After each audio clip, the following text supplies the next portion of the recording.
Philippe David, Cécile de Ménibus. Et comme à lundi, on est ravis de vous retrouver tous les jours avec Philippe David. Bonjour à tous. Bonjour Philippe David. Bonjour Cécile. Je sais pas, c'est le fait de vous voir qui m'a donné envie de chanter pour la météo. Oui. D'accord, qu'est-ce que ça veut dire? Bah, je sais pas. Ça veut dire qu'il va pleuvoir toute la semaine. Je vous en prie. Vous savez que le lundi au soleil, c'est une chose qu'on n'aura jamais. C'est vrai, c'est votre chanson préférée. Ah bon? Je l'adore. Et dans les dîners de haut niveau, quand je disais que ma chanson préférée, c'est celle-là, il y avait une forme d'illusion qui était perdue à mon sujet. Non, mais c'est logique. Les pseudo-élites ont toujours méprisé la culture populaire. Ils ont détesté Claude, Johnny, Belmondo et De Funès. Mais oui. Philippe. C'est Claudette que je préférais. Alors, c'est... C'est une chose qu'on n'aura jamais. Chaque fois c'est pareil. C'est quand on est derrière les carreaux, quand on travaille que le ciel est beau, qu'il doit faire beau sur les routes le lundi au soleil. Et quand on pense qu'ils sont payés pour faire ça, je me dis Une que... chanson de Patrick Juvet. Absolument. Exactement. Alors les amis, autour de cette table, vous l'avez entendu, Philippe Bilger est avec nous. Bonsoir mon cher Philippe. Bonsoir ma chère Cécile. Pardon vous avez eu la gentillesse de m'accepter alors que j'ai un appareil pour les battements du cœur. Oui. Je voulais démontrer à mon cher ami Philippe David que contrairement à ce qu'il prétend, j'ai du cœur. Ah, Mais je n'ai jamais dit le et il contraire. va fort pour nous. Et on vous remercie. Il a fallu faire appel à la mécanique pour le découvrir. Mais maintenant, j'ai plus besoin de le démontrer. Ce qui me fait peur, c'est qu'à côté de vous, et ça va faire bouger le palpitant, il y a Virginie Calmels qui est à côté de vous, présidente fondatrice de Futurae, École supérieure des techniques de demain et présidente de Croissance Plus. Bienvenue Virginie Calmels. Et Samuel Botton est avec nous, expert en communication chez Step Conseil. Et vous savez quoi aujourd'hui? Vous savez ce qu'on fête aujourd'hui? On est La Sainte-Paul. Pas du tout. C'est les 100 ans. C'est ma maman, elle s'appelle. Ah oui, Paul, on et donc l'embrasse. c'est la Sainte-Paul. Eh ben oui, mais c'était pas ça dont je voulais vous parler. C'est la télévision fête ses 100 ans aujourd'hui. Écoutez, c'était il y a 100 ans. With these pictures of the original television apparatus now in the South Kensington Museum, we introduce Mr. John Baird, the inventor. Voilà, c'était les premiers mots de la télévision. C'était pas chez Il y a nous, 100 ans. malheureusement. À Oxford, en tout cas. Vous regardez la télé, Philippe Bilger? Mais je fais que ça. Ah bon? Ça, le samedi, le dimanche, c'est effrayant. Ah ouais, et vous, Virginie? Je rappelle, ça a été une grosse partie de mon Ouais, mais activité c'est pas une professionnelle raison de pour la Canal+ regarder. en démol. Si, je continue à la regarder, mais je la regarde moins. Ouais. Je la regarde plutôt Mieux. sur l'info. Vous la regardez mieux. Je la regarde plutôt sur l'info, pas sur le reste. Et Samuel? Je suis un enfant des années 90, donc forcément beaucoup de télé, même si Samuel, je trouve... il a une télé qui est plus grande que son appartement. Oui, parce que je voulais être sûr de bien voir. Et de bien vous voir quand je vous mets sur le... Et vous, Philippe David, vous regardez? Ah, je regarde aussi, oui, Ouais. bien sûr, la télé, mais j'écoute aussi beaucoup la radio et surtout Sud Radio. Eh ben, ça tombe bien puisque le sommaire de cette émission, on va parler bien entendu de l'immigration. Gérald Darmanin ouvre un nouveau front. Le garde des Sceaux propose d'inscrire des quotas dans la loi et de consulter directement les Français par référendum. Et on vous pose cette question, un référendum pour instaurer des quotas d'immigration, bonne ou mauvaise idée? Eh bien vous dites à 88% que c'est une bonne idée, vous voulez réagir, le 0826 300 300. Et la question du soir, les réseaux sociaux bientôt interdits aux moins de 15 ans. Les députés examinent ce lundi un texte en ce sens. Emmanuel Macron a donc demandé une procédure accélérée pour entrer en vigueur dès la rentrée prochaine. Et on vous pose cette question, pensez-vous qu'interdire les réseaux sociaux aux moins de 15 ans peut mettre fin au harcèlement? Eh bien vous dites non à 75%, vous voulez réagir, le 0826 300 300. Oui, ça peut arrêter le harcèlement en ligne, mais pas dans la cour de récré à mon avis. Philippe Bilger? Je suis absolument d'accord avec ça. C'est-à-dire que c'est mieux que rien et c'est un domaine où il faut le faire, mais ça n'arrêtera pas tous les harcèlements. Virginie Calmels? Pas sûr que ça arrête le harcèlement, mais ça peut peut-être arrêter la chute des points de QI. Samuel Botton?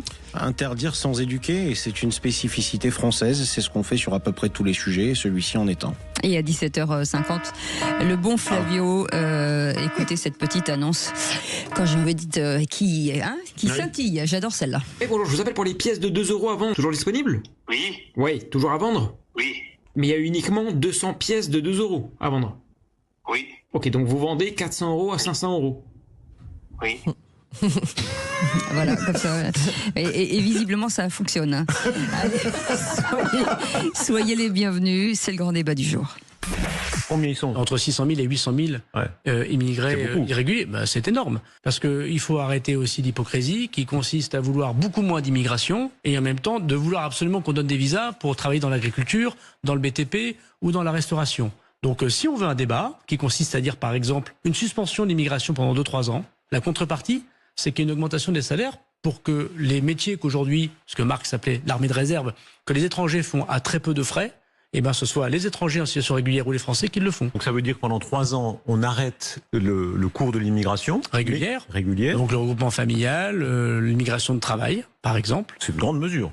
Oui. Ça veut dire, que si vous étiez président en 2027, vous mettriez ça en œuvre ? Il faudrait que j'ai une majorité parlementaire pour le faire, puisqu'il faudrait modifier la Constitution. Mais je proposerai une suspension à epsilon près de l'immigration, puis ensuite une politique des quotas. Les vraies voix Sud Radio. Et donc à cette question, un référendum pour instaurer des quotas d'immigration, bonne ou mauvaise idée, Philippe ? Eh bien, vous dites toujours que c'est une bonne idée à 88% sur Twitter. Vous voulez réagir, le 0826 300 300. Et moi, je dis que sans contrôle des frontières, aucun intérêt. Allez, 0826 300 300, c'est Muriel qui est avec nous. Bonsoir Muriel. Bonsoir Muriel. Bonsoir Cécile, bonsoir Philippe David. Alors moi, je suis tout à fait d'accord pour un référendum, mais vous chantiez tout à l'heure le lundi au soleil et moi je chante paroles et paroles et paroles. C'est la même époque, années 70. Oui, voilà. Non, parce que à chaque fois on dit on va consulter les Français. Ça fait combien d'années qu'on n'a pas voté à part pour les élections municipales, législatives et présidentielles ? 21 ans. 21 ans le dernier référendum. 2005, 29 mai. Alors, moi, je pense qu'à un moment donné, si on sert simplement tous les 6 ans pour les municipales, tous les 5 ans, non, pareil pour les législatives, je crois. 5 ans. Et pour municipales, 6. Voilà. Et franchement, on ne sert à rien, quoi. On ne nous demande pas notre avis. Philippe Bilger. La précision de Gérald Darmanin, parce que malheureusement je n'avais pas pu l'écouter, je serais beaucoup plus positif que je ne l'ai été tout à l'heure. Je crois que d'abord il y a le référendum qui est un moyen enfin utilisé pour consulter alors qu'on ne l'est jamais. Et deuxième, la manière dont il décrit les quotas d'immigration, je ne serais pas loin de comprendre son point de vue et peut-être même y adhérer. Eh ben vous bougez pas, on va faire une petite pause. David, vous êtes avec nous ? Je suis là. Bonjour David, restez avec nous. On fait une petite pause. Dans un instant, on entendra Virginie Calmels, bien entendu, et Samuel Botton, et vous David, et vous autres au 0826 300 300. Bienvenue à tous. Sud Radio. Sud Radio. Parlons vrai. Parlons vrai. Sud Radio. Parlons vrai. Philippe David, Cécile de Ménibus. Et on ne les présente plus, ces vraies voix de Sud Radio autour de nous. Virginie Calmels, présidente fondatrice de Futurae, École supérieure des technologies de demain. Je vous incite à regarder sur le site, c'est passionnant. Et présidente de Croissance Plus, Philippe Bilger, bien entendu.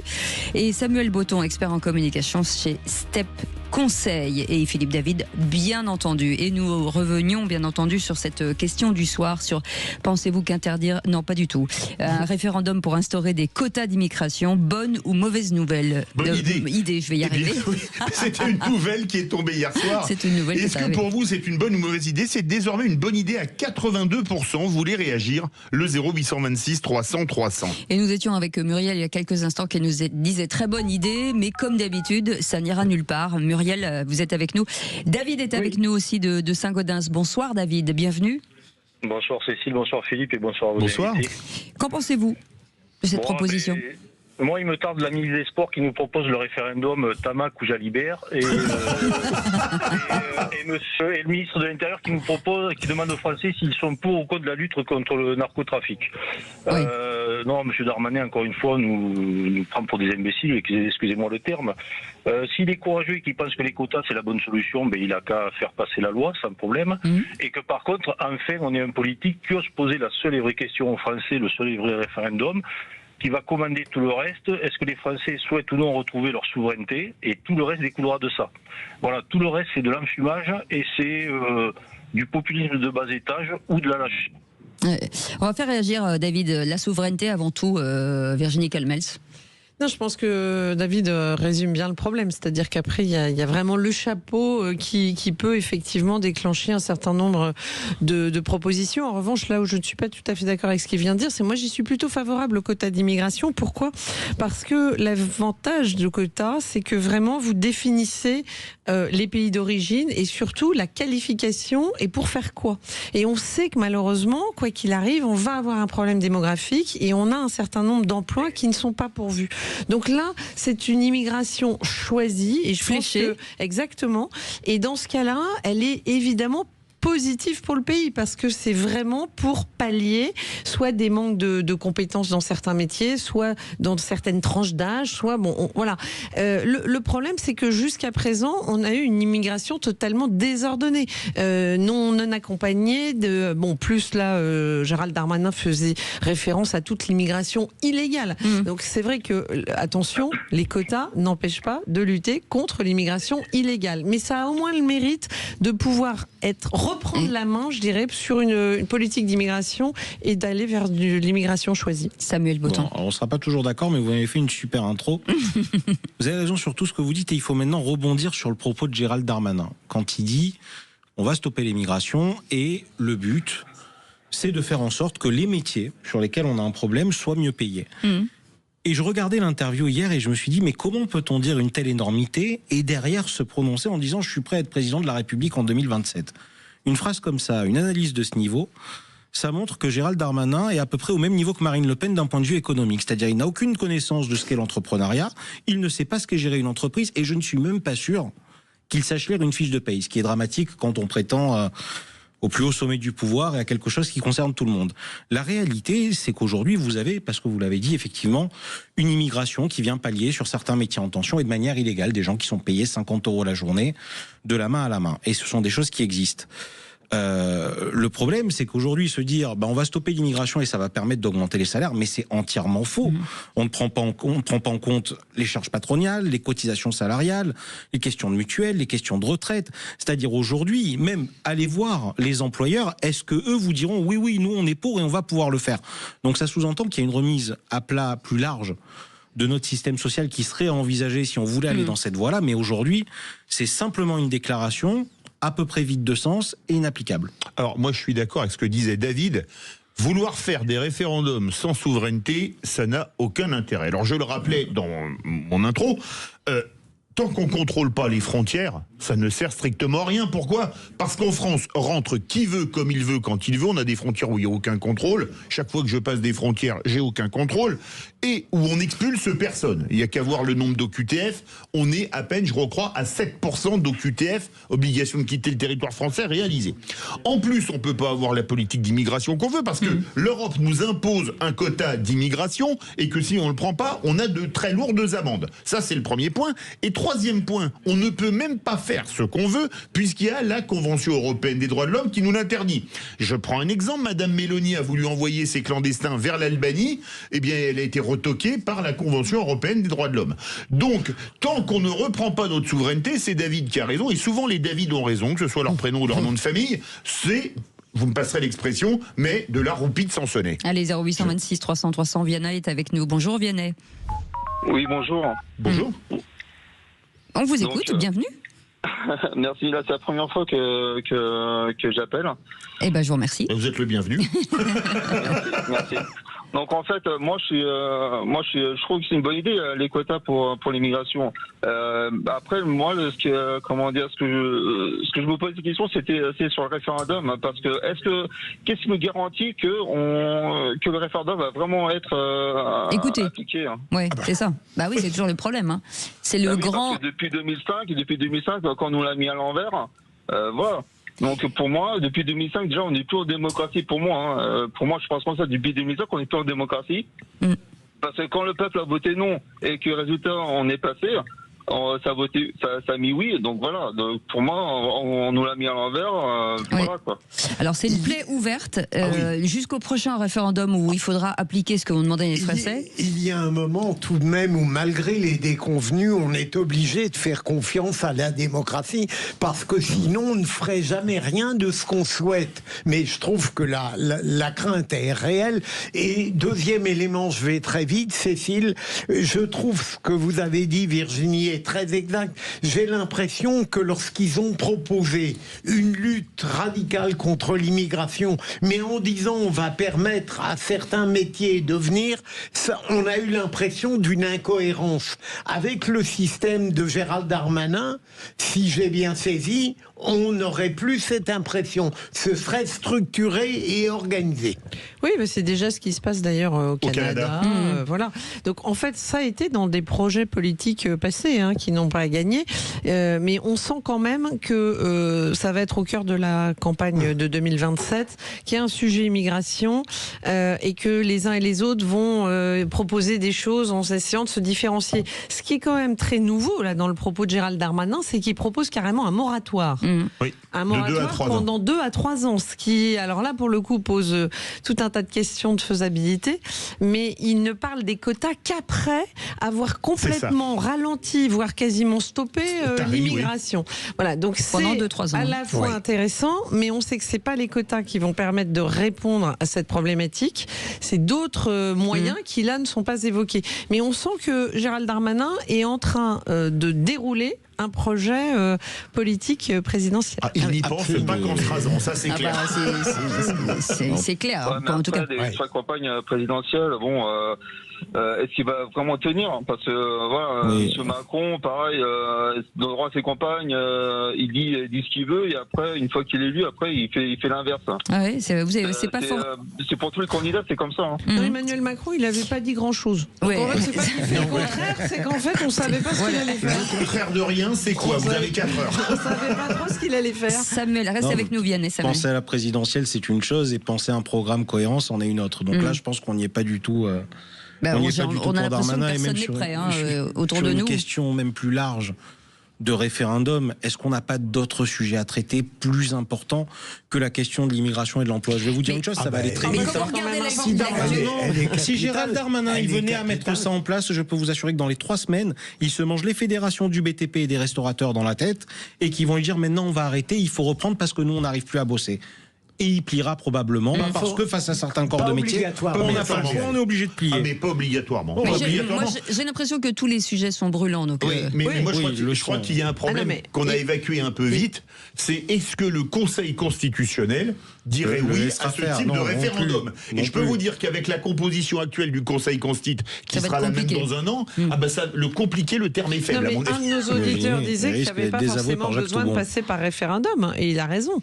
Ça peut être une proposition de loi aussi à un moment donné. Projet, oui, donc le référendum n'est pas forcément la solution unique pour parvenir à la mise en place de quotas d'immigration choisis. D'où si j'ai une majorité parlementaire pour le mettre en place. Merci. En tout cas, vous étiez très nombreux à nous appeler. Malheureusement, on n'a pas pu prendre tout le monde. Merci Muriel, merci David, merci Vianney, merci ceux qui attendaient, bien entendu, au standard. Vous restez avec nous dans un instant. Seul contre tous. Samuel Botton, l'Union des droites en phase de test au municipal. Et c'est peut-être bien grâce à LFI, c'est ce que vous allez dire dans un instant. Et Philippe Bilger, la montée de la haine en politique, on a plus de culture. On en parle dans un instant. Et puis vous pouvez commenter, bien entendu, un peu partout sur nos plateformes. On vous souhaite la bienvenue. On est ensemble jusqu'à 19h. Sud Radio. Sud Radio. Parlons vrai. Parlons vrai. Sud Radio. Parlons vrai. Sur 20h, Philippe David, Cécile de Ménibus. Et comme chaque jour, cette antenne vous est ouverte tout au long de la journée d'ailleurs, pas que chez nous avec Philippe David, mais bien depuis le matin jusqu'au soir. Et d'ailleurs, on retrouvera Philippe ce soir à partir de 19h. Pour les vraies voix font parler la France. Alors beaucoup de sujets, on peut parler du numérique, on peut parler bien évidemment de l'immigration. Vous avez été très nombreux à réagir, on pouvait pas prendre tout le monde, mais le standard vous est ouvert de 19h à 20h. On va parler, si vous le voulez, parce qu'on en reparle encore, de la fin de vie, de la solitude. Est-ce que vous vous sentez discriminé? Tout ce que vous voulez, c'est vous qui faites le programme, au moins c'est simple. C'est comme au restaurant. Et autour de cette table, Philippe Bilger, Virginie Calmels, présidente fondatrice de Futurae, École supérieure des technologies de demain et présidente de Croissance Plus. Et Samuel Botton, expert en communication chez Step Conseil. Et tout de suite, Seul contre tous. Les vraies voix Sud Radio. Seul contre tous.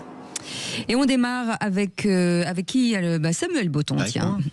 L'Union des droites en phase de test municipal, et c'est peut-être bien grâce à LFI.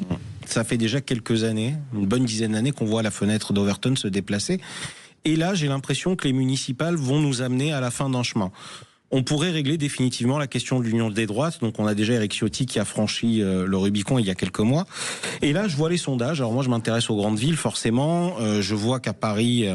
Chenu et Datis, c'est compatible et ça discute.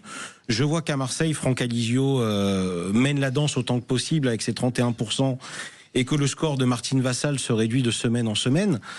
Et ça m'amène finalement à ce raisonnement, comment va se passer le second tour dans des municipales qui ne ressembleront à aucune autre de par le mode de scrutin.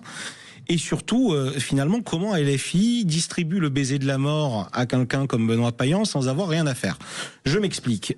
Si on arrive dans une configuration avec Alizio à 31 et Benoît Payan à 30-31 également, ça posera la question d'un retrait. Un Delogu à 12% pourrait difficilement se maintenir. S'il ne se maintient pas et qu'il ne demande rien en échange, on le prendra quand même comme un soutien implicite à quelqu'un comme Benoît Payan qui, pour le coup, a essayé de se tenir à distance de LFI tout du long. Et en même temps, je me pose aussi cette autre question. Quel serait le raisonnement logique d'une Martine Vassal, candidate Les Républicaines?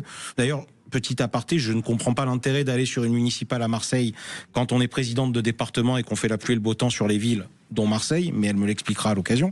Donc la question, c'est qu'est-ce qu'elle fera le jour où elle ne sera pas en position de l'emporter, elle sera en position de se maintenir, mais pas de l'emporter, et c'est deux choses différentes. Et est-ce qu'elle peut réellement prêter allégeance à Alizio? Il y a déjà eu des déclarations en ce sens, il me semble que la première avant démenti était sur votre antenne. Donc voilà, j'ai l'impression qu'on est dans une phase de test, que ça va se débrider un peu, qu'on risque d'avoir des alliances de ce calibre-là, et ça m'interroge. Et surtout, ça nous amène à nous poser la question de la présidentielle.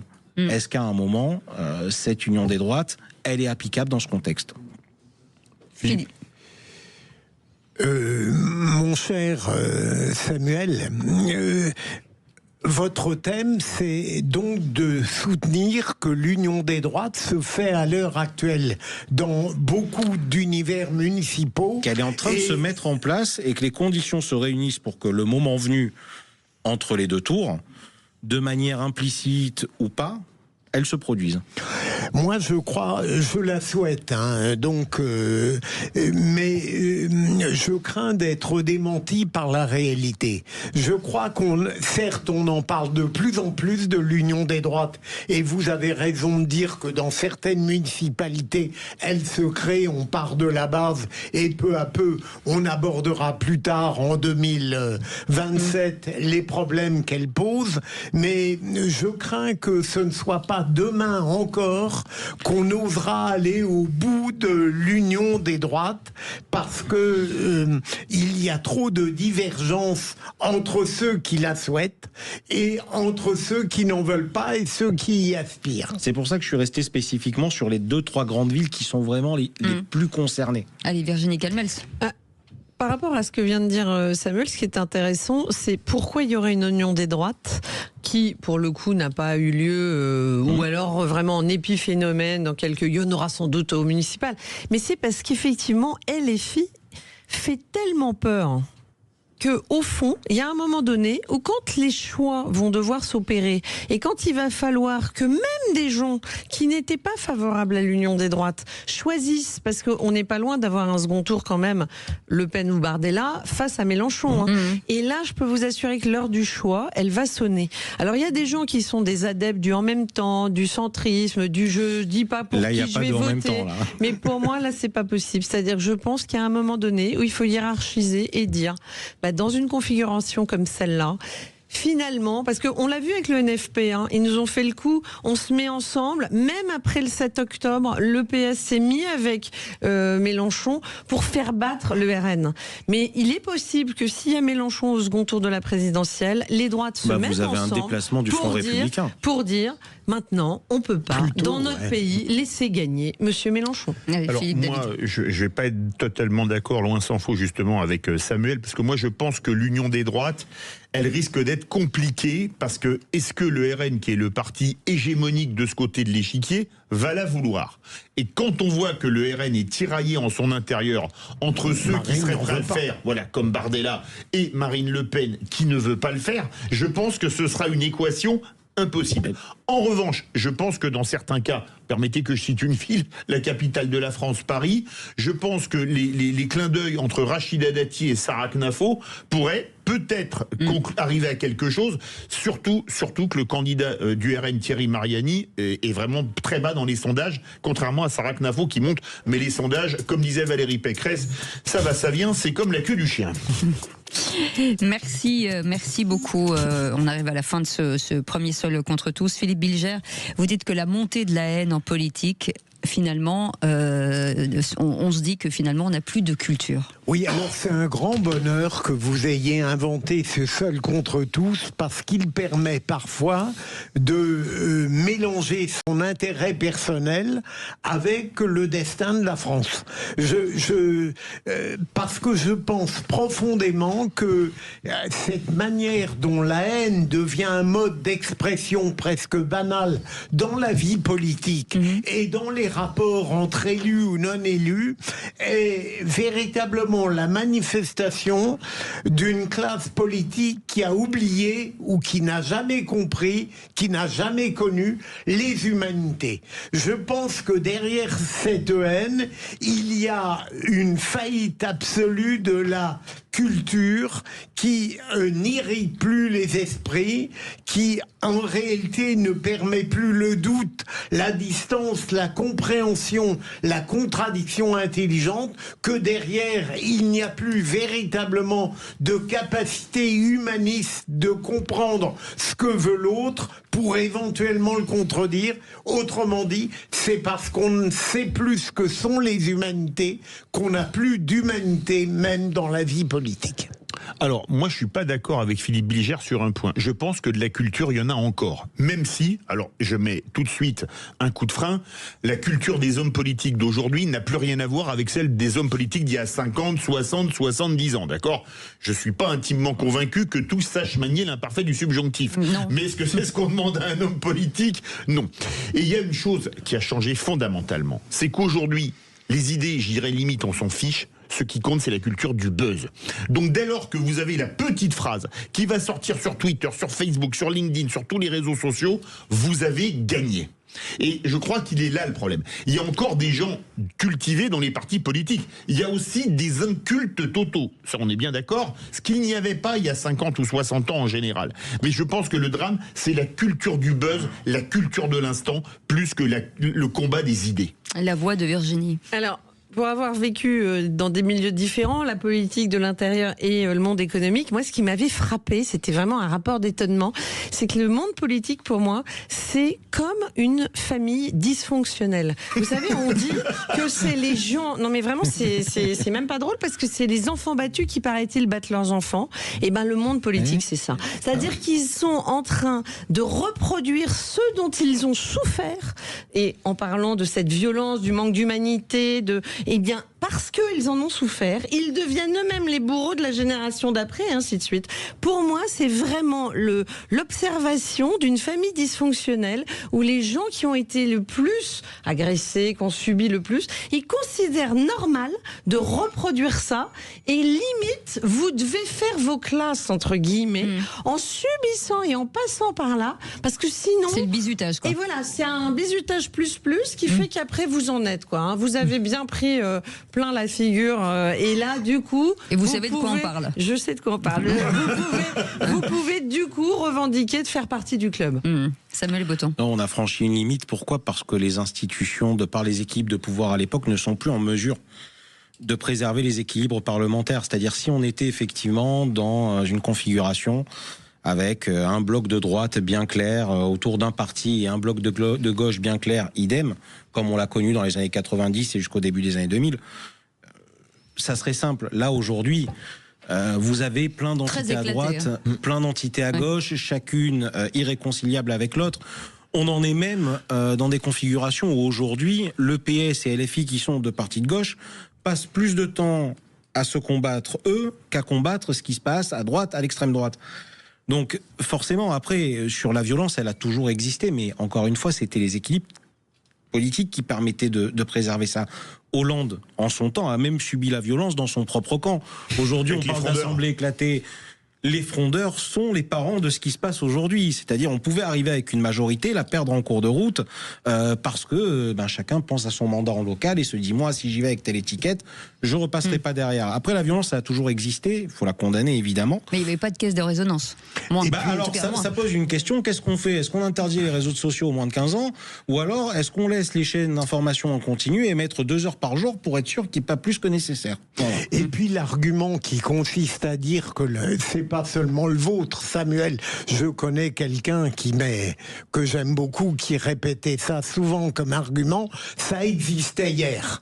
Mais la violence d'hier n'avait rigoureusement rien à voir avec celle d'aujourd'hui. C'est vrai. Parce que la violence d'hier, elle était greffée sur une culture. Il faut voir les débats parlementaires à l'époque et ce qu'ils sont devenus. Donc, je continue à penser que le défaut d'humanisme, et je vous trouve très optimiste tout de même, Philippe, sur le fait qu'il y aurait beaucoup de culture encore dans le monde politique. Certains hommes politiques, Voilà. chez certains, mais j'ai dit qu'il y a beaucoup, il y a des crétins. Oui, voilà, mais c'est exactement ce que j'ai dit. Mais Mélenchon est un mec très cultivé. Absolument, alors là, il n'y a aucun doute on là-dessus. reprochait aussi aux politiques d'être trop intelligents, ou en tout cas cultivés, et pas assez de terrain. Donc en fait, on est passé d'une extrême à l'autre. Mais l'intelligence, c'est autre chose, ma chère Cécile. Mais on leur reproche le défaut de culture, c'est une capacité de prendre en compte autrui et ses idées et de pratiquer un certain nombre de vertus qui sont fondamentales dans la vie politique. Eh bien, merci. En tout cas, ou c'était même très dans les intéressant. débats des vrais voix. Voilà. C'était une belle chute. Bien entendu, vous allez retrouver tout ça en podcast. Vous pourrez les réécouter et commenter. Ce sera avec un grand plaisir. Et puis, on reviendra dans un instant dans l'info en plus sur les 4 personnes condamnées en 2024 pour l'assassinat de Samuel Paty. C'était en octobre 2020. Ils sont jugés en appel à partir d'aujourd'hui. On en fait une petite pause. On revient dans quelques instants. Et n'hésitez pas, bien entendu. Zach vous attend au 0826 300 300 jusqu'à 19h. Sud Radio. Sud Radio. Parlons vrai. Parlons vrai. Sud Radio. Parlons vrai. Présente. Les vraies voix Sud Radio, 17h-20h. Philippe David, Cécile de Ménibus. Et pour vous accompagner, Virginie Calmel, c'est avec nous, présidente fondatrice de Futurae, École supérieure des technologies de demain et présidente de Croissance Plus. Ça va, Virginie? Ça va très bien, merci beaucoup. Samuel Botton est avec nous, expert en communication chez Step Conseil. Ça Bonsoir. va? Oui, Ouais. bonsoir. Bonsoir. Vous faites bien le bonsoir. Bonsoir. Bonsoir. Faites-moi un bonsoir, Philippe David. Mais moi, je sais pas. Faites le bonsoir. Bonsoir. Virginie? Bonsoir. Au revoir. Bonsoir mesdames, bonsoir mesdemoiselles, bonsoir messieurs. Ah, vous êtes très très bon. Allez, Si on pouvait avoir l'intelligence de Giscard. Ouais, Vous savez qu'il aurait eu 100 ans lundi prochain, Ah bon? le 2 février 26. Comme la télé, c'est fou. Oui, Oui, à quelques jours d'écart. ouais. À quelques jours exactement. Soyez les bienvenus, 0826 300 300. Zach est avec nous. Tout de suite, c'est l'info en plus. Les vraies voix Sud Radio. Et c'est un procès très attendu. 4 personnes condamnées en 2024 pour l'assassinat de Samuel Paty en octobre 2020 sont jugées en appel à partir d'aujourd'hui. Philippe Bilger, j'imagine que vous avez retenu en tout cas les réquisitions. Vous avez vu que on attendait en tout cas ce débat, en tout cas, enfin ce procès depuis très longtemps, avec des accusés, avec en tout cas des réquisitions entre 13, 15 ans, 16 ans. Est-ce que ça vous paraît, selon vous, à la hauteur en tout cas de l'événement? Alors d'abord, Cécile, je me suis intéressé évidemment à l'atrocité de la tragédie et à sa répercussion. Franchement, je n'ai pas suivi après le détail judiciaire, mais les sanctions que vous venez de rappeler à l'époque me paraissaient relativement normales, même si devant une indignation collective, très naturellement, beaucoup de gens sont étonnés qu'ils ne subissent pas davantage. Mais ce que je voudrais surtout, c'est que lors du procès en appel, on ne perde pas la conscience de ce qu'il y avait d'atroce au moment où on parlait de tout cela. C'est souvent le cas de l'appel qui atténue Non pas la souffrance elle-même, la tragédie, mais les répercussions sont moindres. On a tendance à minimiser. Au moins, si cet appel n'atténuait pas l'odieux, ce serait déjà un succès. Virginie Calmels. En fait, il y en a 4 sur 8 qui font appel, dont 4 qui ne font pas appel, et donc je m'interroge. Est-ce que c'est parce que il y a une forme de rédemption qui considère qu'ils ont eu la peine qu'ils méritaient, ou est-ce qu'au contraire, ils jugent que le jugement était plutôt clément et qu'il ne faut pas prendre de risques à faire appel, ce qui pourrait alourdir la peine? Donc, je suis un peu étonnée que dans une affaire comme celle-là, d'atrocité, je pense maximale, hein, on ait quand même 4 prévenus qui ne fassent pas appel. Voilà, ça m'interroge. C'est toujours très délicat faire preuve de discernement face à des affaires de ce type, parce que moi, en tant qu'humain, forcément, la violence reprend vite le pas à la violence contre les gens qui ont fait ça, parce qu'on s'est attaqué et qu'on a tué un enseignant de la République pour avoir fait son métier, pour avoir fait preuve de pédagogie, pour avoir ouvert le débat avec ses élèves. J'enseigne, c'est notre rôle au quotidien. Donc voilà, après sur l'appel, je vais vous dire, tout ça finalement c'est du débat technique. Il n'y a qu'une seule priorité aujourd'hui, c'est que la famille de Samuel Paty, elle puisse autant que possible tourner cette page. Ça va se faire forcément, comme l'a dit Philippe, dans une forme de violence, parce que un appel comme celui-ci en tant que tel, c'est violent. C'est violent pour la famille, c'est violent même pour nous, citoyens, de voir qu'on peut remettre en cause ce qui s'est passé. Et puis sur le reste, voilà, faire en sorte que ce procès se passe du mieux possible, qu'on en termine très vite et que les condamnations soient exemplaires autant que possible. Et puis surtout, voilà, la paix à la famille, qu'elle puisse se reconstruire durablement maintenant. Philippe. Moi, je crois qu'il y a quand même une chose qui me paraît bizarre dans les appels qui ont été faits, c'est que, je vais prendre l'exemple, pour les 2 pères, Brahim Jnina et Abdelhakim Sefrioui, ils risquaient 30 ans, il y avait eu 13 ans et 15 ans de requis, et de 10 ans et 12 ans de requis, ils ont pris 13 et 15 ans, alors qu'ils risquaient 30. Les 2 autres qui ont été carrément les complices, ont fourni les armes, ont conduit l'assassin Anzorov, l'assassin de Samuel Paty sur place, risquaient perpétuité, et ils ont pris que 16 ans pour complicité d'assassinat. Et je pense, je ne sais pas si c'est leur avocat qui leur ont conseillé de faire appel parce qu'ils trouvaient que les peines étaient un peu lourdes, parce que les jurés étaient allés au-delà des réquisitoires de l'avocat général. Philippe Bliger connaît bien ce métier. Mais moi, dans un cas comme ça... Je pensais que c'était les mêmes que les réquisitions. Ah non, c'est allé plus loin que les réquisitions. Okay. Il y avait eu 10 ans requis, voilà, et 13 ans, et 12 ans requis, 15 ans. Et 3 ans de plus dans les 2 cas de figure pour les 2 pères. Et je me pose la question de savoir si les jurés ne risquent pas d'être plus sévères, ce que je souhaite dans ce cas de figure. Moi, je souhaiterais 2 fois 30 ans et 2 fois perpétuité. Parce que je pense qu'il faut de l'exemplarité, et quand on donne des armes à quelqu'un dont on sait qu'il est un radicalisé, convaincu, et qu'il veut tuer Samuel Paty, désolé, la complicité équivaut à l'acte, et donc on est un terroriste. Alors, je comprends votre point de vue, Philippe, mais en général, me semble-t-il, on appelle, ça n'est pas la pente dominante, parce que naturellement, du temps a passé. Ils font attention, ils sont conseillés différemment, et il est très rare qu'on aggrave à ce point-là les sanctions prononcées en première instance. Mais tout peut arriver. Hein. Tout peut arriver, théoriquement. Excusez-moi, vous êtes meilleur juriste que moi. Là, on repart à zéro. Oui, le procès sur une page blanche. J'ai une question à poser d'un point de vue juridique. Est-ce que ceux qui n'ont pas fait appel sont évoqués dans le procès ou pas, pour analyser les faits? Normalement, oui. Oui, parce que on ne remet pas en cause, évidemment. On est bien obligé de prendre en compte leurs déclarations si elles ont naturellement une incidence sur le sort des autres. C'est évident. Merci beaucoup, en tout cas. Vous restez avec nous tout de suite. Le bon Flavio. Et notre Flavio, chasseur d'arnaque. Bonsoir, Flavio. Bonsoir, Flavio. Bonsoir, vous allez bien? Ça va? Bah ouais, moi je vais très bien, puisque visiblement vous avez encore mis le doigt sur quelque chose d'incompréhensible. Et c'est encore une fois tombé sur vous, c'est quand même pas de bol. Ouais, à force on pourrait croire que c'est fait exprès. Ouais. Que disait cette petite annonce, Flavio? Tout simplement, il y a 200 pièces de 2 euros. Ouais. à vendre à 500 euros. Et qui ne tente rien n'a rien, j'ai envie de dire. Voilà, c'est tout. Et ben, on va voir si vous avez finalement décidé d'acheter. Allez, on écoute. Oui. C'est qui? Bonjour, je vous appelle pour les pièces de 2 euros à vendre. Toujours disponibles? Oui. Oui, toujours à vendre? Oui, je les vends toujours. Donc, si j'ai bien compris, c'est 200 pièces de 2 euros à vendre à 500 euros, c'est ça?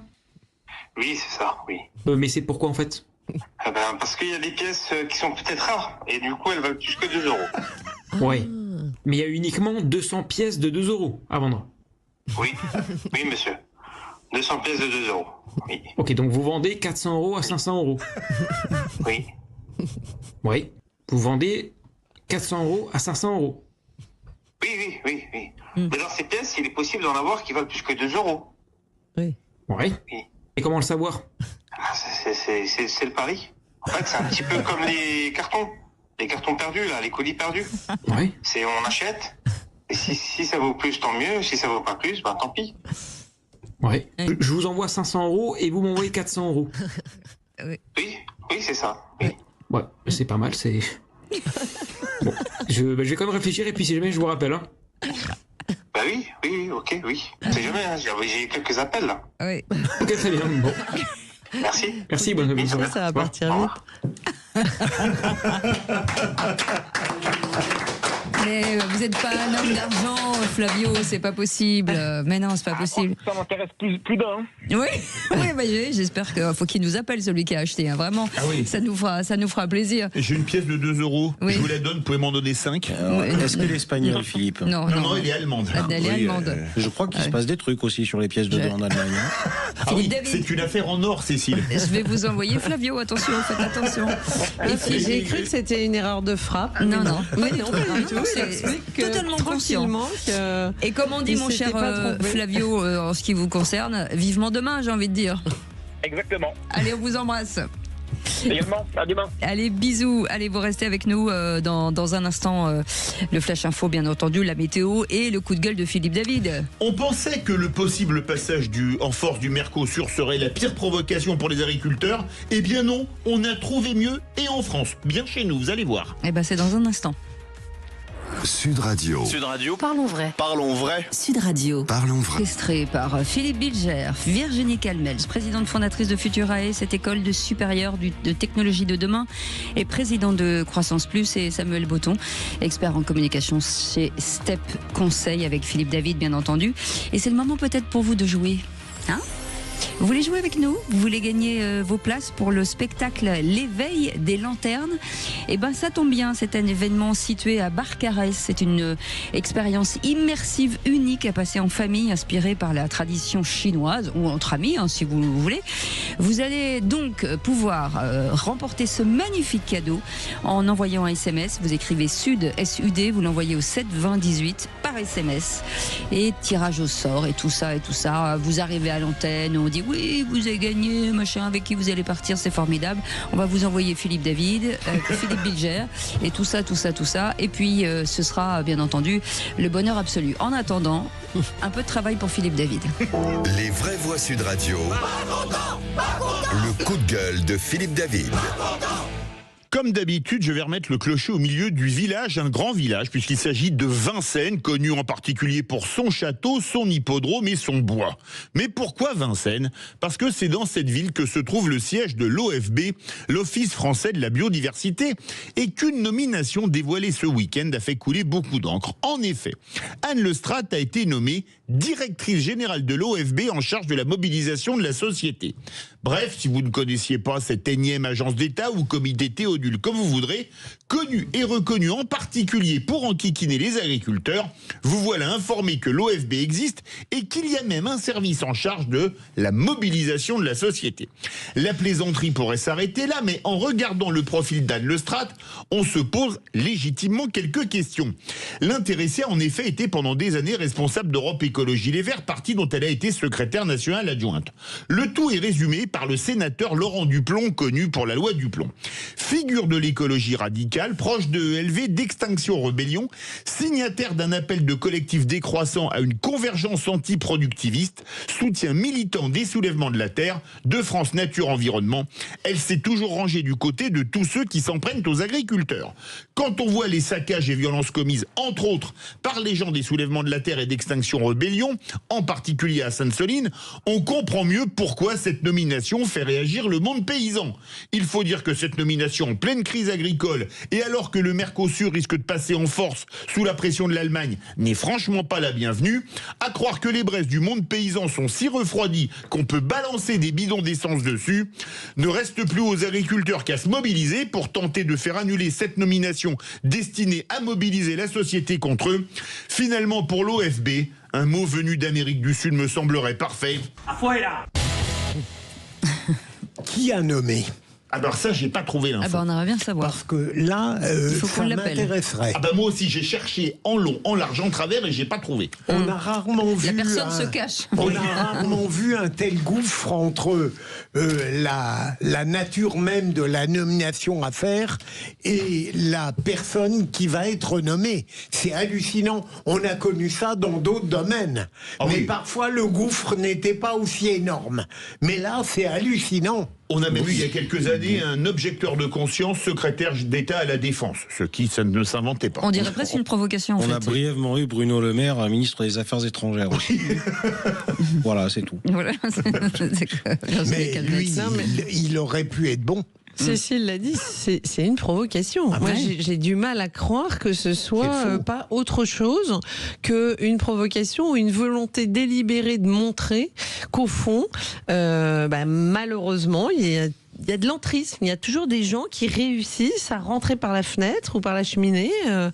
Et c'est terrifiant. C'est une qualité à pression politique. Ouais, mais là, c'est vraiment. Et c'est quoi la mobilité de la société? J'ai été heureux d'apprendre qu'il y avait une direction générale, accrochez-vous bien, en charge de la mobilisation de la société. Mais c'est capital. Dans la biodiversité. Ah, mais c'est capital, bien sûr. Dans la biodiversité. Excusez-moi, Philippe David, combien ça va nous coûter encore ça? L'OFB, le budget, ça coûte très cher. Parce qu'ils sont nombreux. En plus, ils ont un très beau siège à Vincennes. C'est absolument surréaliste. Alors moi, quand je vois que toutes ces agences d'État, parce que là on a la preuve, ça ne sert en général qu'à planquer des copains qui n'ont plus de poste ou qui ont envie d'un poste un peu mieux payé, etc. Je le dis, afuera. Bon débarras. Ah ben non, mais bon débarras. Voilà. Mais je veux dire, quelqu'un... Non, mais je le dis parce que tout le monde ne sait peut-être pas ce que veut dire afuera. Oui. Voilà. Alors, sachez que le Sénat a réduit le budget de l'Office français de la biodiversité, budget diminué de 26 millions d'euros. Oui, et il y a combien encore? Il reste combien? Il reste 40 millions. C'est déjà très cher. C'est un club de Ligue 2.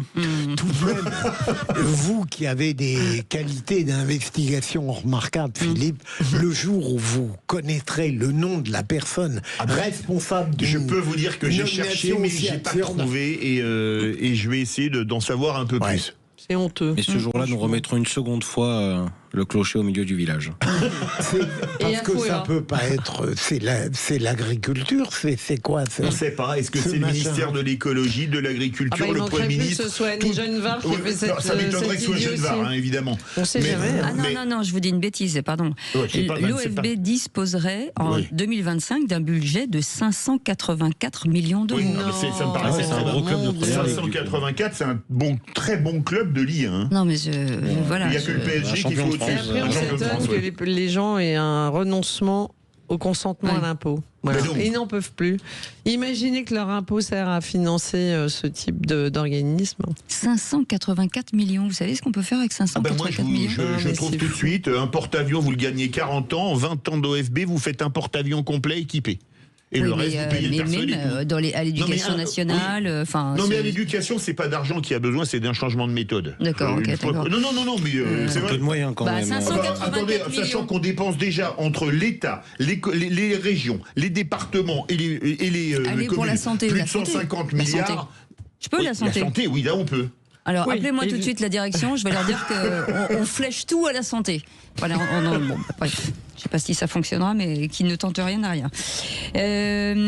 Vous savez en tout cas la bonne nouvelle que dans un instant, un de nos auditeurs sera nommé ministre, comme tous les jours. On a un gouvernement qui est d'une largeur, c'est énorme. Hein. Fabuleux. Et on le disait la dernière fois, et ils sont tous les ministres auraient composé un gouvernement de rêve. Hein. Oui, absolument. Et oui, vous mettez tous dedans. Alors mais moi, et là, je m'adresse à notre réalisateur, Maxime. Oui. Maxime, il faudrait que nous fassions une petite bande. On l'envoie au prochain. Au prochain. Premier ministre. Président de la République, en disant voilà, on a des gens qui sont top auditeurs, qui ont de la réflexion, qui ont des envies, et donc on leur donne comme ça. C'est cadeau. Vous me donnez le contact de l'Élysée, je leur envoie tout de suite. On va l'appeler tout de suite. Allez, on y va. Il serait encore capable de préférer Jean-Noël Barrot. Non, me dites pas ça. Et ensuite, bien sûr, le qui c'est qui l'a dit. En revanche, on le donne à personne, celui-ci, c'est le nôtre. Non, on le garde. Allez, soyez les bienvenus, on revient dans un instant. Sud Radio. Sud Radio, parlons vrai. Sud Radio. Parlons vrai. On vous souhaite la bienvenue avec Philippe David. On va vous applaudir, même. Bravo, vous êtes arrivé. Bravo, merci beaucoup. Bravo. À chaque fois qu'il y aura un nouvel auditeur, on vous a... Ah, pardon, il y a un nouvel auditeur. Il y en a un autre. Non, on arrête là parce que sinon ça n'arrêtera jamais. Oui. Et c'est une famille, Sud Radio. Qu'est-ce que vous voulez que je vous dise? Philippe Bilger est avec nous, Virginie Calmels, Samuel Botton et vous au 0826 300 300. Et tout de suite, on va la nomination d'un nouveau ministre. Les vraies voix Sud Radio, si j'étais ministre. Qu'est-ce que je vais devenir? Je suis ministre, je ne sais rien faire. Eh ben les nôtres, ils savent ce qu'ils vont faire. Monsieur le ministre est avec nous, Baptiste de Boulogne-Billancourt. Bonsoir Baptiste. Bonsoir Baptiste. Bonsoir à toutes et tous, vous pouvez m'appeler Baptiste. Merci beaucoup Monsieur le ministre, vous êtes le ministre de l'écologie. Quelle familiarité. Ouais, c'est bon. Non mais c'est comme ça. Moi j'ai une relation avec les ministres qui est quand même assez... les élus des citoyens. Voilà, j'adore ça. J'adore quand ils jouent le jeu au feu. Alors, Monsieur le ministre, bien entendu, on a envie de vous entendre sur l'avenir de l'écologie avec vous. Ben, écoutez, avec plaisir. Et juste avant de vous dévoiler ma mesure phare, je voudrais simplement prendre une seconde pour dire que Dieu sait que je suis rarement d'accord avec lui politiquement, mais je voudrais avoir un petit mot et une petite pensée pour Philippe Bilger, que j'apprécie énormément. Dans la période, je pense que c'est pas mal de manifester un peu de bienveillance. Voilà. Mon Dieu, je crois que je vais être un partisan enthousiaste du ministre que vous êtes. Et on se demande pourquoi. En tout cas, c'est très gentil. Non, c'est gentil en tout cas. De faire accepter la mesure, Philippe, pas du tout. C'était vraiment totalement désintéressé. Merci. Allons-y sur la mesure. Je pars d'un constat très simple, qui est que on a dans ce pays des gens qui ont un boulot absolument primordial, qui sont les agriculteurs et les agricultrices. Et on a de l'autre côté des citoyens qui aimeraient ou qui devraient pouvoir manger à un prix abordable de la bonne qualité. Donc, ma première mesure, elle permet de concilier ces deux aspects, donc des agriculteurs et agricultrices qui cultivent des bons produits et qui vivent dignement de leur travail, et de l'autre côté, des citoyens qui peuvent se nourrir correctement à des prix abordables aussi. Et pour ça, je mets en place la sécurité sociale de l'alimentation. C'est pas bête. C'est-à-dire, ça consiste en quoi? Le principe est simple, c'est qu'on garantit un prix pour les agriculteurs, on limite les intermédiaires évidemment, puisque on embrasse évidemment nos amis de la FNSEA, mais plus il y a d'intermédiaires et plus forcément ça fait monter les prix. Et du coup, on fait plus de circuits courts, plus de fruits et de légumes de saison. On arrête de manger des tomates en janvier. Voilà, on peut se passer des tomates en janvier. Et du coup, en limitant le nombre d'intermédiaires et en visant les circuits courts, des légumes de saison et des cultures de qualité, on permet à tout le monde bien manger et de vivre dignement de son travail. Alors, il me semble, non pas d'un point de vue étatique, mais entrepreneurial, que ça existe déjà. Si vous me permettez de le citer, Nicolas Chabagne, il me semble, c'est qui le patron.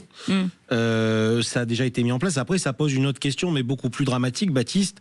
C'est la France a-t-elle les moyens de cette politique, et est-ce qu'à un moment ou à un autre, et j'ai bien peur au vu des nombreux débats qu'on a eus avec Philippe ces dernières semaines, est-ce qu'on a encore les moyens de faire de l'agriculture en France et de proposer aux Français des produits français et abordables? Et là, je pense qu'on est totalement dépassé. Tout à l'heure, on a eu un débat sur la question des souverainetés. On doit retrouver beaucoup de souveraineté en France, numérique et alimentaire notamment. Donc ça pose la question de cette souveraineté alimentaire et du coup nécessairement de notre position vis-à-vis de la concurrence et de l'Europe. Mais aujourd'hui, en tant que telle, j'aime beaucoup l'idée. Elle a été appliquée, mais je suis pas sûr qu'elle puisse nous amener très loin. elle a été testée et elle est testée dans plusieurs endroits et ça marche. En tout cas, les agriculteurs et agricultrices sont satisfaits et les consommateurs aussi. Oui. Et par ailleurs, je pense que c'est une réflexion plus globale et plus même presque philosophique et même patriotique, n'ayons pas peur des mots.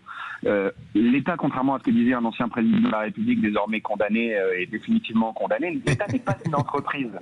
Voilà. L'État doit dispenser des services publics et je pense que l'alimentation, je ne trouverais pas ça déconnant que l'alimentation soit considérée comme un service public. Ouais. Parce que ça permet d'économiser sur la santé, sur le bien-être, ça évite les suicides des agriculteurs, ça évite de manger des saloperies, ça va faire peser moins de poids sur notre système de santé, sur les questions d'obésité, de diabète, de maladies chroniques, etc. Donc en fait, je trouve que c'est presque vertueux de dire, eh ben ok, claquons un peu de pognon dans un système qui ne peut pas fonctionner lui-même, mais avec tout ce qu'on va économiser par ailleurs, c'est loin d'être déconnant. Ouais. Ah non, mais on est bien d'accord que bien se nourrir, c'est excellent pour la santé. Pour la prévention. Et c'est de la médecine préventive. Ça se fait aussi dans certaines municipalités via la commande publique et notamment pour les cantines. Voilà, Ouais. donc la mesure là, c'est de l'élargir à la totalité des citoyens, ce qui est plutôt une belle mesure. Notre ministre a raison, c'est-à-dire que si ça fonctionne, on peut l'élargir. Alors ça prendra du temps, mais au plus large. Les cantines du Crous en accès libre. Ouais. Bah non.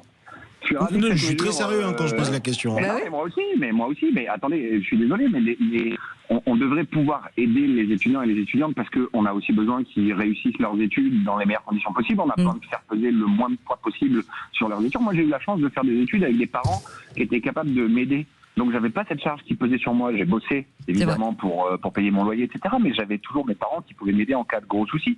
Et c'est ce qui m'a permis de réussir mes études, c'est qu'on est beaucoup plus libéré, on est beaucoup plus détendu, on peut se concentrer sur ce qui est vraiment important. Et ça aussi, c'est un service public. Et c'est pour ça que vous ferez un très bon ministre, en tout cas. Merci beaucoup, Merci, Baptiste. monsieur le ministre. C'est agréable, d'avoir des gens intelligents, enfin qui réfléchissent, bienveillants. C'est un bonheur. Vous êtes un bonheur, Baptiste. Sachez-le. C'est beaucoup trop. Merci beaucoup. Vraiment, ça me fait plaisir. C'est cadeau, c'est bonheur. En tout cas, merci beaucoup, monsieur le ministre. Demain, un nouveau ministre dans ce gouvernement qui est énorme, soyons clairs. En attendant, c'est le qui c'est qui qu'elle a dit. Les vraies voix Sud Radio, le quiz de l'actu. Et là, vous allez voir la famille, comment elle va se déchirer. Là. Ah là, la famille photo de famille. dysfonctionnelle, comme disait Virginie. Voilà. Qui c'est qui l'a dit? Le Rassemblement national est à la fois un adversaire et un allié potentiel. Zemmour. Bonne réponse de Philippe Bilger. Ah bah, il nous a balancé ça comme ça là-bas. Au moins, j'ai un point. Voilà, c'est. Qui c'est qui l'a dit? Attention, question cinéma. Je reconnais cet enfant. Je reconnais mes torts. Louis mes de enfants. Funès dans La folie des grandeurs. Bonne réponse de Virginie Calais. Les vôtres. Les vôtres et ceux des autres. Je reconnais cet enfant et ceux des autres. Le cinéma ne s'arrête pas à Louis de Funès. Hein. Ah si. Bah, c'est quand même le génie absolu. Ce sera l'anniversaire de sa disparition demain d'ailleurs. Oh, oui. J'adore. 27 janvier 83.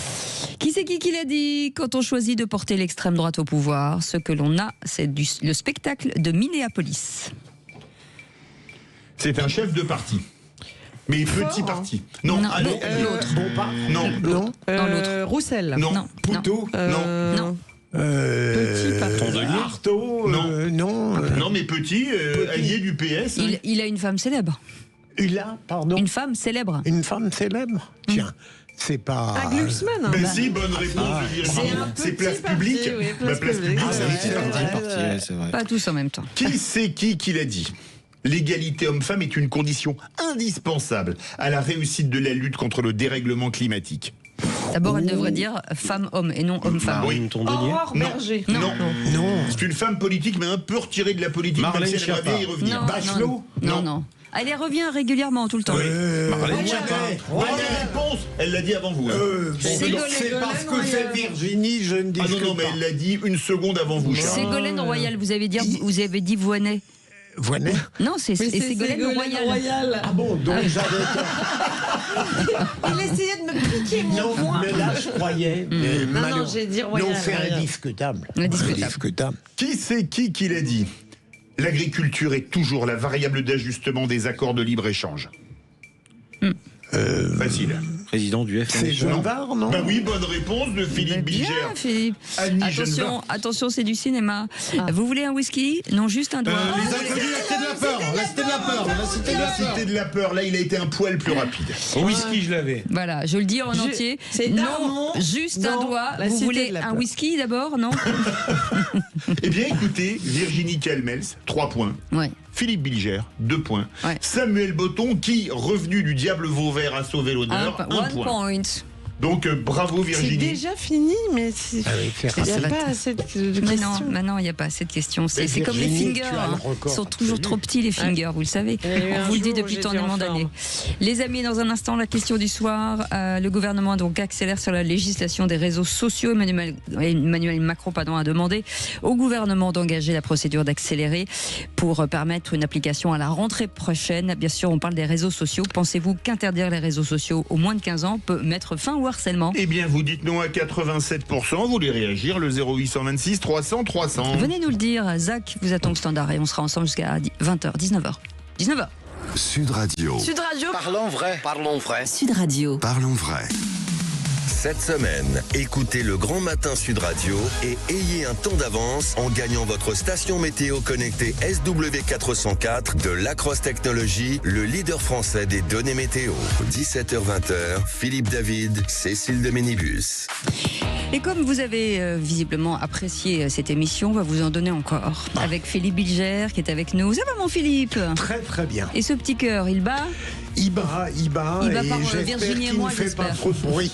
Non, ça va, il est très calme, Virginie Calmels, c'est à côté de vous, présidente fondatrice de Futurae, cette école supérieure des technologies de demain, et présidente de Croissance Plus, et Samuel Botton, expert en communication chez Step Conseil. Et tout de suite, avec Philippe, on vous invite pour la question du soir. Concrètement, ce que je peux vous dire ou vous annoncer, c'est que cette interdiction rentrera en vigueur à partir du 1er septembre. On en est sûr, ça? Si le texte est voté aujourd'hui? Si le texte est adopté, il devrait être examiné au Sénat à la mi-février. Ça veut dire qu'en un mois, il peut être adopté et qu'au 1er septembre, l'interdiction entrera en vigueur pour les nouveaux comptes qui seront créés. Mais comment on va la faire respecter? Je vais au bout sur le calendrier. Oui. Ensuite, les plateformes de réseaux sociaux auront jusqu'au 31 décembre pour désactiver les comptes existants qui ne respectent pas la nouvelle devront faire le ménage, vérifier. Absolument. Ils pourront d'ailleurs démarrer avant que l'interdiction entre en vigueur s'ils le souhaitent. Les vraies voix Sud Radio. Et donc le gouvernement accélère sur la législation des réseaux sociaux. Emmanuel Macron a demandé au gouvernement d'engager la procédure accélérée pour une mise en application à la rentrée prochaine avec cette question du soir, Philippe. Pensez-vous qu'interdire les réseaux sociaux aux moins de 15 ans peut mettre fin au harcèlement? Eh bien, vous dites non à 87%, vous voulez réagir, le 0826 300 300. Et c'est Nathalie qui est avec nous de Juvisy-sur-Orge. Bonsoir Nathalie, bonsoir. Bienvenue sur Sud Radio, on est ravis de vous accueillir. Bonsoir à tous.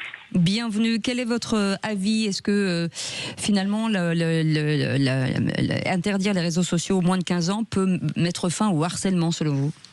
Je pense que c'est un bon début.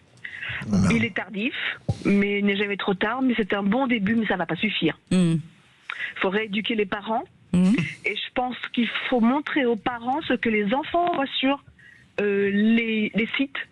Il faut faire un stage choc, en fait, pour qu'ils réalisent bien que ce qu'ils voient les perturbe énormément. Et il faut qu'ils se rendent compte aussi que c'est leurs enfants le produit. Et quand on n'a pas conscience de ça, je pense que on ne gère pas. Enfin, en tout cas, on se méfie pas. C'est vrai qu'avec les deux drames qui viennent d'arriver, ça devrait, j'imagine, faire un électrochoc. Eric est avec nous de Nîmes. Bonsoir Eric, bienvenue. Bonsoir Eric. Oui, bonsoir à tous. Merci de me prendre dans l'antenne. Vous êtes le bienvenu. Est-ce que vous pensez que ça peut mettre fin au harcèlement, vous? Je suis persuadé que non. Bon, je rentre dans la statistique. La raison est simple. Il y a deux formes de harcèlement. Il y a le harcèlement à l'école et il y a le harcèlement sur les réseaux sociaux. Lequel est la cause et lequel est l'effet? La cause, c'est l'école. L'effet, c'est les réseaux sociaux, parce que ça commence toujours à l'école et ça se poursuit sur les réseaux sociaux. C'est jamais l'inverse. Donc une fois de plus, le gouvernement, d'ailleurs c'est pour ça qu'on n'arrive pas à résoudre les problèmes, que ce soit dans la matière insécurité, dans l'immigration, tous les problèmes qu'on a, on ne les résout pas parce qu'on agit sur les effets au lieu d'agir sur les causes. Voilà. Là c'est pareil. Ils vont interdire ça, il y aura toujours de la violence dans les lycées, ça va rien changer. Par contre, je voulais proposer une idée pour éviter moi ce qui m'intéresse, c'est éviter que les gens se suicident, les jeunes se suicident. Il y a un truc très simple à faire. il faut dire aux parents, si votre enfant va mal, s'il est harcelé, ils vont voir le médecin. D'accord, le médecin de la famille, je ne parle pas de l'infirmière de l'école, le médecin de la famille, il constate que l'enfant est en situation de détresse, il le met en maladie, d'accord, et il remet les papiers donc d'arrêt maladie aux parents, en plus avec une explication. Le parent, il envoie tout ça à accusé-réception à la direction de l'école avec le signalement d'harcèlement, et comme ça ils sont protégés. Et le gamin il se suicide pas parce qu'il se passe une chose, donc je suis persuadé, alors j'ai entendu, les enfants se suicident parce qu'ils sont piégés. Ils sont piégés parce que ils sont harcelés et on les force à aller à l'école pour continuer à être harcelés. La seule porte de sortie pour eux, c'est le suicide. Et moi je propose une autre porte de sortie, c'est on va te mettre en maladie, tu ne vas plus à l'école pendant un certain temps, on va te retaper, voilà. Après c'est au médecin. Alors des fois aussi, moi je suis persuadé. Oui, pardon. Ça c'est quand les parents se rendent compte de quelque chose et que les enfants n'arrivent plus à le cacher. Mais il y a toute une partie qui est bien en amont où les enfants On va faire réagir autour de nous, si vous permettez, Eric. Vous êtes tous ici pères de famille, forcément. Philippe Bilger, vous avez tous une réaction. Vous avez totalement raison. L'initiative que propose notre auditeur, Eric, serait pertinente si on avait toujours la certitude du fait que le mineur, le jeune homme, la jeune femme, la jeune fille est perturbé. Le problème, c'est qu'on ne le sait pas, ou elle le dit à des gens qui ne le répercutent pas. C'est ça le gros problème. Virginie ? Moi, j'ai un sujet plus large. C'est le problème du portable, en fait, qui est quand même devenu un outil compliqué. De là à l'interdire, non, mais en même temps, on voit bien que maintenant, les jeunes ont accès au portable de plus en plus tôt. C'est aussi parce que c'est un outil avec la localisation pour suivre Enfin, c'est très complexe, c'est-à-dire qu'il y a du plus et il y a du moins. Mais ce qui est vrai, d'un côté pour la sécurité, mais d'un autre côté... Mais il y a quand même le mimétisme. Et le problème, c'est toujours ça dans une classe d'âge, c'est que si vous dites à votre enfant, toi, tu n'auras pas accès, mais tous les autres ont accès, ou toi, tu n'auras pas de portable, mais tous les autres ont un portable, ça pose un problème. Donc il faut quand même, à un moment, même si je ne pense pas que cette mesure va résoudre totalement le problème, je pense que quand même, il faut à un moment donné qu'on soit face au sujet de ce que ça entraîne. Et je pense que ça entraîne aussi malheureusement une perte de culture générale et des points de QI au passage. Et donc commencer à s'intéresser à ça et à dire qu'on va mettre des freins, c'est quand même pas inintéressant, parce que les parents se retrouvent souvent démunis et assez seuls pour essayer de faire la loi. Donc moi qui suis plutôt une libérale qui prône la liberté et là je trouve que quand même la liberté s'arrête là où commence un peu le problème du bien public et de la santé mentale de nos jeunes. Et ça me paraît fondamental. C'est un bon début, comme l'a dit. Voilà, c'est un début. C'est évidemment. Non, c'est même pas un début, c'est rien du tout. C'est dans la même veine que la proposition de Darmanin sur l'immigration et l'emploi. Ça n'a aucun sens. Et je vais vous dire, venant de Gabriel Attal, c'est même hypocrite. Parce qu'on parle quand même de quelqu'un qui a fait, à grand renfort de réseaux sociaux, des efforts monumentaux pour s'adresser et essayer de conquérir la jeunesse dont il veut priver de Facebook, TikTok et autre chose. Je vais vous dire très simplement, Cécile, la guerre des boutons, œuvre magnifique s'il en est, époque où les écrans n'existaient pas et le cyberharcèlement non plus. Ça reste une histoire de harcèlement entre étudiants, une histoire de violence. Ce sont des choses qu'il faut traiter à la racine. Maintenant, parce que c'est notre spécificité française, venir et dire on va interdire, c'est pas comme ça que ça marche. On a essayé sur plein de sujets. Dernier en date, par exemple, c'est le cannabis. On est le pays le plus consommateur d'Europe, voire du monde. 6% de fumeurs tous les jours. Voilà, ça c'est la réalité. Sur le harcèlement et la question des écrans, j'ai envie de vous dire que c'est un peu la même chose. C'est-à-dire aujourd'hui, déjà moi je revenais de cours à Bordeaux justement, où mes étudiantes me disaient, donc 20 à 25 ans, on disait, en rigolant, je leur disais, je vais vous faire la liste de ce que vous n'avez pas connu. Et dedans, j'ai mis le iPod, parce qu'elles sont nées au début des années 2000. Elles me regardent, elles me disent, mais non, on a connu. Mais comment ça, vous avez connu? Vous avez eu un iPod, vous? Ah bah oui. Moi, ma mère, elle m'a donné un 3310 pour que je puisse la joindre au téléphone et un iPod pour que je puisse écouter la musique. Et c'est comme ça qu'elle m'a préservé des écrans. Je dis pas qu'on va faire comme ça pour tous les enfants.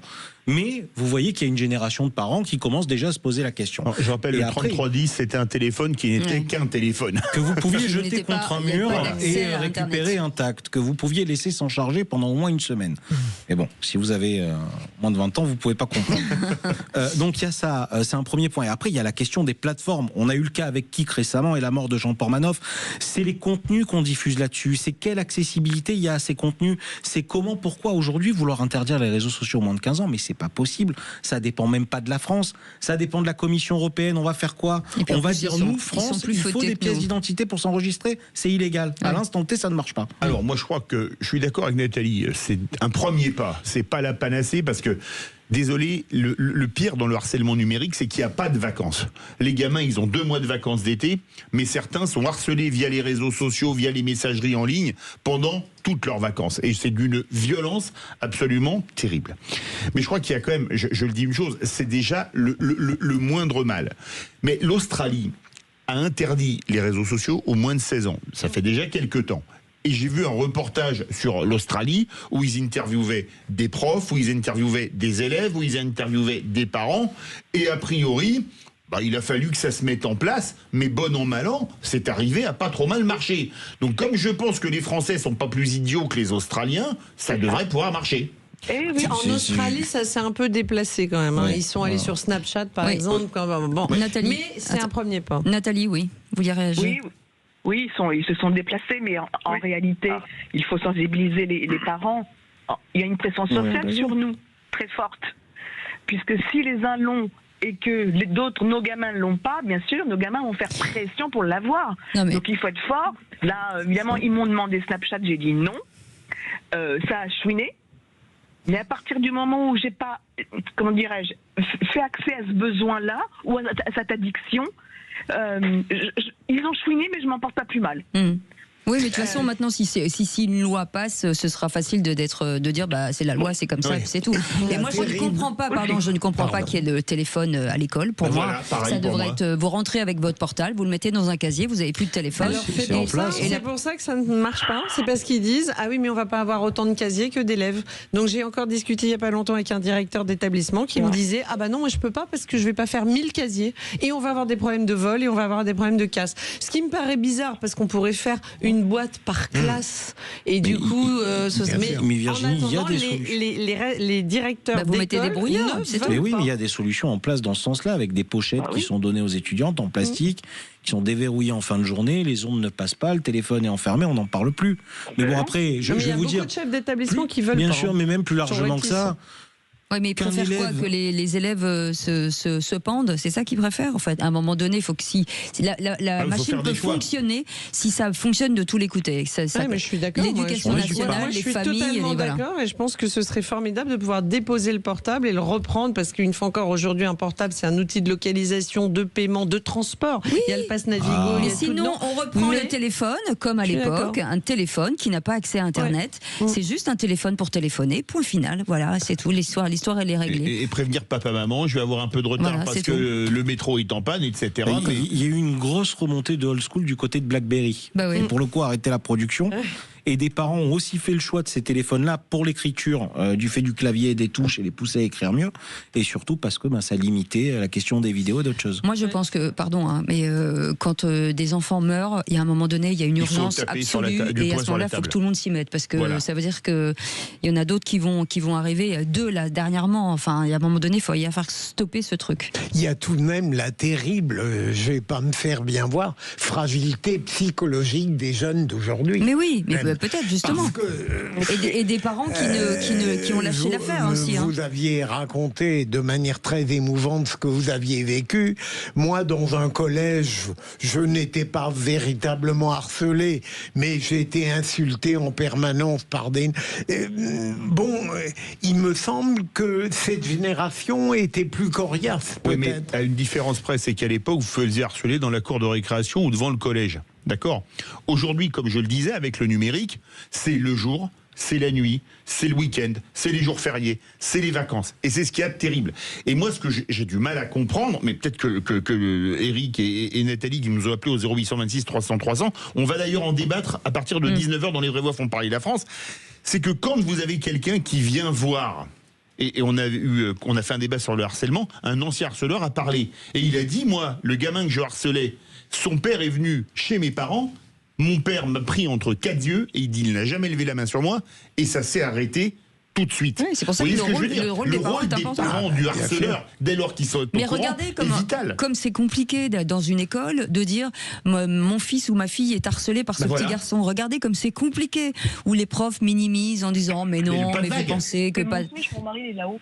Nathalie, je pensais que Nathalie nous parlait. Ça devrait être, c'est insupportable. Il faudrait pouvoir aller à la police directement, de montrer, comme les violences faites aux femmes, de montrer effectivement le harcèlement, et qu'en une journée le problème soit réglé en fait, et qu'on écarte ce gamin ou cette gamine. Regardez le nombre de parents qui sont allés dire que leur enfant était harcelé. Oui. C'est l'enfant harcelé qui a dû changer d'établissement. Mais c'est pas le harceleur. Donc c'est vrai que c'est de plus en plus le harceleur qui doit changer. Mais quand on voit l'affaire de Camélia où le proviseur dit mais tu te victimises, on est chez les fous. Et que la gamine va mettre fin à ses jours, mais on est chez les fous. On se demande, est-ce que les personnels dirigeants de l'éducation nationale ont une formation psychologique, à défaut d'avoir, pour certains, un peu d'humanité. Merci en tout cas, Nathalie. Merci d'avoir participé à cette émission. Vous restez avec nous. On fait une petite pause et on vous rappelle aussi ce jeu, puisqu'on vous offre des cadeaux, parce que dans des discussions un peu parfois compliquées, il y a aussi des moments de joie, puisque c'est le moment pour vous de jouer avec Sud Radio. Vous allez gagner des places pour le spectacle L'éveil des lanternes. C'est un événement situé à Barcarès et une expérience immersive incroyable à passer en famille ou entre amis, inspiré par la tradition chinoise. Vous allez envoyer un SMS à SUD au 7 20 18 par SMS et vous serez tiré au sort et on sera ravis de vous accueillir à l'antenne. Allez, on fait une petite pause et puis on revient dans quelques instants avec nos vraies voix. Soyez les bienvenus. Sud Radio, Philippe David, Cécile de Ménibus. Et de retour avec les vraies voix, Philippe David bien entendu, Philippe Bilger, Virginie Calmels, Samuel Botton. Et dans un instant l'émission Libre Antenne avec Philippe David et François Libourneau. De quoi parle-t-on vous ? On va parler de plein de sujets et d'ailleurs c'est vous qui faites le programme. On vous donne quelques idées, vous voulez nous appeler mais vous en avez d'autres, vous nous appelez aussi. C'est Zach qui prendra vos appels au 0826 300 300. Tout le monde peut parler. Tout le monde peut parler. On va parler des réseaux sociaux, vous êtes pour ou contre cette loi, vous les témoignez. On va parler de la solitude puisqu'on en parle beaucoup et vous voulez en parler. On va parler également de la fin de la prescription pour les crimes de sang dont a parlé Gérald Darmanin suite à une décision de la Cour de cassation qui a fait beaucoup de bruit. On en avait parlé dans les vraies voix. La soumission chimique. La soumission chimique, puisque quand même on a pour la première fois un sénateur qui est devant un tribunal pour avoir tenté de soumettre, enfin qui est présumé innocent, qui aurait tenté de soumettre chimiquement une femme députée. Bref, tous les sujets vous sont ouverts. Et toutes les discriminations possibles et inimaginables. Alors ce rendez-vous c'est 0826 300 300, François Libourneau, Philippe David, jusqu'à 20h. Et pour l'instant c'est la petite phrase du jour. Les vraies voix Sud Radio.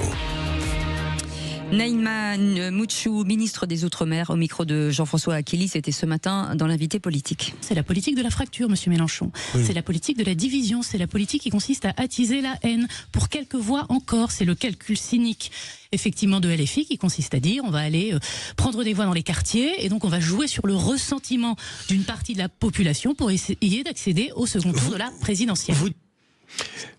Elle a tout à fait raison, c'est un constat, mais il ne faut pas oublier que la seule chance de permettre au Rassemblement national de gagner à coup sûr, c'est d'avoir Jean-Luc Mélenchon face à lui. Eh ben moi, j'en suis pas si sûre, cher Philippe, parce que Jean-Luc Mélenchon est un reboussoir, mais il y aura une tambouille de gauche pour faire barrage peut-être au Rassemblement national, mais c'est possible. Rien ne dit. Aujourd'hui, je pense que personne ne peut dire que quelqu'un va gagner de façon certaine. On a vu dernier moment enfin franchement parfois comment on appelle ça, des associations contre nature, mais on verra bien. En attendant, elle a raison, moi, LFI, je pense qu'aujourd'hui, c'est le cynisme poussé à l'extrême. Oui, mais alors là, pour le coup, et Dieu seul sait si je peux être dur avec LFI, je ne vois pas de finalité dans la citation de la ministre, c'est-à-dire qu'elle a décrit, si on enlève LFI et Mélenchon, le rôle d'un opposant classique dans un système politique qui est là pour faire du bruit, pour faire entendre sa voix, pour essayer d'aller chercher des voix en vue d'une élection et accéder au second tour autant que possible. Donc je trouve même que la citation manque de dureté, parce que pour le coup, il n'y a rien d'exceptionnel là-dedans. Vous voulez que je la refasse avec un autre nom mais vous pourrez, et ça sonnerait à peu près de la même manière. Maintenant, sur la question de LFI, jusqu'à un certain point, effectivement, il y avait un intérêt très prononcé, marqué, malsain même pour le vote banlieue. Je pense que même eux l'ont compris, ça se voit dans l'attitude de Jean-Luc Mélenchon ces mois derniers et sur les prises de parole qu'il a pu avoir. Il est en train de comprendre qu'il y a aussi des voix à aller chercher en ruralité et qu'on ne fait pas campagne uniquement sur quelques banlieues en difficulté. Donc maintenant, toute la question... sur le grand remplacement aujourd'hui. Mais le grand remplacement, vous savez, c'est pas forcément... Il a parlé jeudi soir à Toulouse. Ouais. Oui, voilà, mais il n'en parle pas autant que d'autres, pour le coup, du grand remplacement. Lui, c'est le seul à en parler aujourd'hui. De qui vous parlez, là? Du grand remplacement. De Mélenchon, oui, Mélenchon. Il en a parlé jeudi soir à Toulouse lors d'un meeting. C'était mon édito ce matin, dans le grand matin de Patrick Roger. Donc, d'accord. À réécouter en podcast. Exactement. Je dis ça, je dis rien. Je fais tout ça pour dire, il a un agenda, il a un planning. On a le côté repoussoir qui est là parce que il y a nombre et nombre de déclarations. Mais aujourd'hui, dire la stratégie de LFI est la même en 2026 que ce qu'elle était sur début 2025 et fin 2024, c'est pas vrai.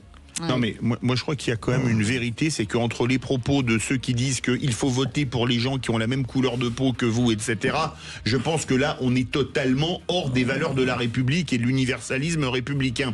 Mais méfiance, je citerai pour conclure ce que disait François Mitterrand, qui disait: dans l'histoire de France, ceux qui ont joué la politique du pire ont fini soit exilés, soit fusillés. C'est ce que disait Mitterrand en remontant jusqu'à la Révolution française, etc. Et malheureusement, en France, jouer la politique du pire dans une situation explosive, c'est gravissime. Allez, merci beaucoup Philippe Bilger, merci Virginie Calmels, merci Samuel Botton. Et vous aussi, vous voulez savoir ce qu'est le PEA. C'est maintenant avec Thomas Binet, les incontournables de la bourse. Saxo Bank, l'expert de la bourse en ligne, présente